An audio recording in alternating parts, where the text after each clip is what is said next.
No woman, no cry. No woman, no cry.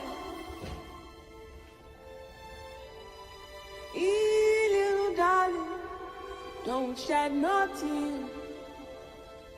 No woman, no cry. Good friend. Jumbo Shalom, blessings to you, family. Today is Wakanda Day, right? Now, I know a lot of y'all don't have y'all tickets. Some of y'all probably do got y'all tickets. But anyway, there's gonna be some spoilers in this video, so if you don't want to know about this video, the Wakanda Forever movie, shut it off. But those that want to listen to it and hear my take on this shit, continue. So I want to give my pros and cons to this movie. I seen it. I want to give what I liked, what I didn't like, but I want to give you a little backdrop on what's going on in the movie, just in case you didn't know, for those that probably seen it. So, both Wakanda and Atlantis are hidden civilizations with advanced technology and increased military abilities. Each country also decided to separate themselves from the rest of the world for their own safety and a way out of fear. Wakanda feared that their technology would be abused. Atlantis feared that the surface dwellers would come and mess up the mythical city, I should say. One of the things I felt like they did well in this film, maybe a little bit better than last film, was the CGI.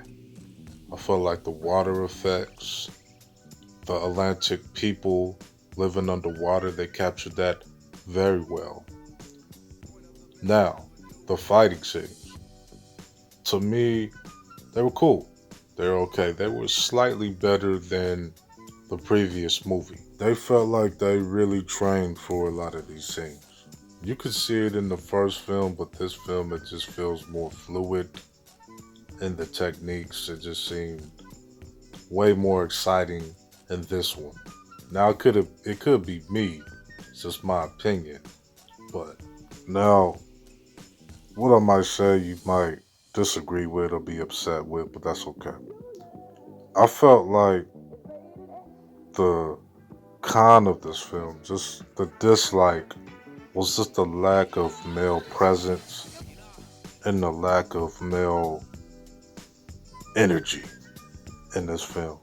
I get it, the women, the Wakandan warrioresses, they're supposed to protect and, fight in front of the king, but, the king passed in this film, so I just would have liked to see more male presence and more involvement. I mean, you had the big dude, that's cool, but if they continue, with this route with, Shuri leading this, I definitely would love to see more presence.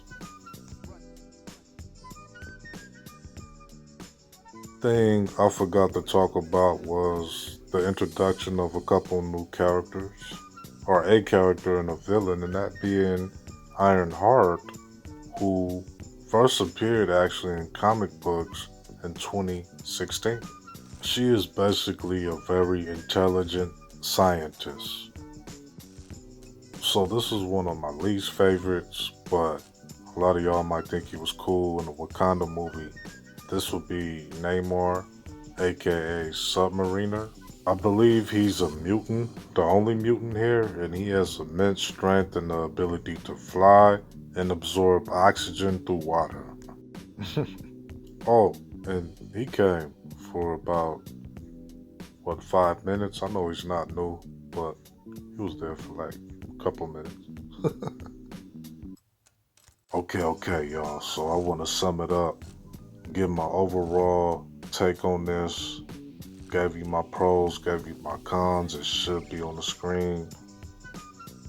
This film is thumbs up. I think it's better than the previous entry. The pros, I love the CGI. I love the new character introduction. Shit, I love overall the visual effects and the emotion. Just the raw emotion that you get from the characters in this film. Cons, dislikes. Let's get some men in there. Let's get some Wakanda warriors. Let's get them fighting too. Right? I love seeing sisters do their thing and shit. They was all beautiful in this thing. But let's get some men in there next time. I am very curious on how they're gonna move with the franchise now that we have the passing of Chadwick, and that was beautiful what they did for the king in the film with his little ceremony and such.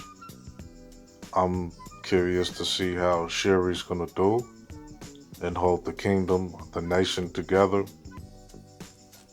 Like I said, this film was good. Check it out. I'll give it a thumbs up. Alright, y'all have a good one. Y'all be safe out there. Shalom.